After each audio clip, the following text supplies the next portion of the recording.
Da un lato la missione della sconfitta di cui si assume, testuali parole, la responsabilità politica, dall'altro la volontà di non dimettersi e arrivare a fine legislatura. All'indomani del verdetto referendario è il guardasigilli trevigiano Carlo Nordio ad avere gli occhi della politica e non solo puntati addosso. Le prime dichiarazioni di giornata sono quindi le sue, ma per quanto precise non spengono la polemica. Anzi, anche in Consiglio regionale c'è chi al ministro chiede un passo indietro. Io penso che un ministro che tra l'altro pronuncia determinate parole, non solo lui ma anche parte dei propri colleghi durante un referendum così delicato sulla Costituzione non meriti di rimanere al suo posto. La difesa che non ti aspetti arriva dal Dem Giovanni Manildo, trevigiano come Nordio. Rispetto a Nordio, le parole di onestà intellettuale che ha avuto mi sono molto piaciute e conoscendolo penso che sì, c'era da aspettarsele.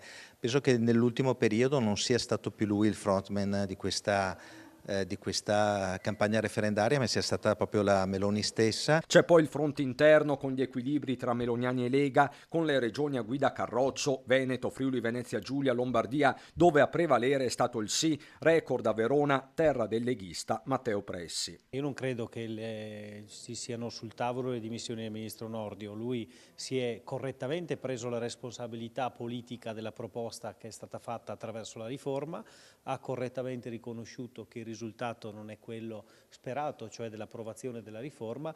Detto questo, la riforma è una parte del lavoro complessivo che spetta al Ministro della Giustizia. E infatti Nordio, sempre in giornata, ha già preannunciato il suo obiettivo, ovvero il piano carceri, riduzione delle carcerazioni preventive ed espiazione della pena nei paesi d'origine. Insomma, si va avanti, ma forse non come prima. Per Mario Conte si deve ripartire dai territori. A Treviso capoluogo, città di Nordio, il no ha vinto, seppure di misura, sul sì, e questo, lo sa bene anche Conte, non è un dettaglio. Conseguenza per il governo? Nessuna.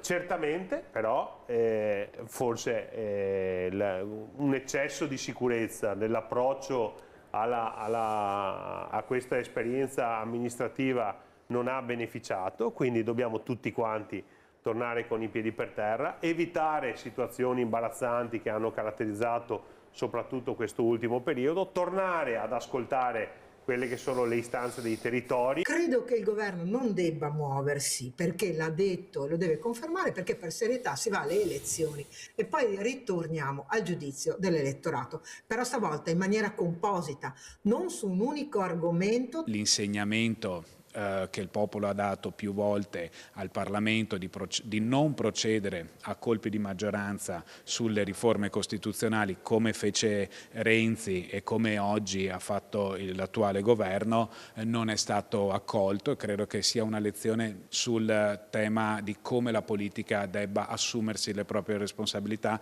non delegarle al popolo.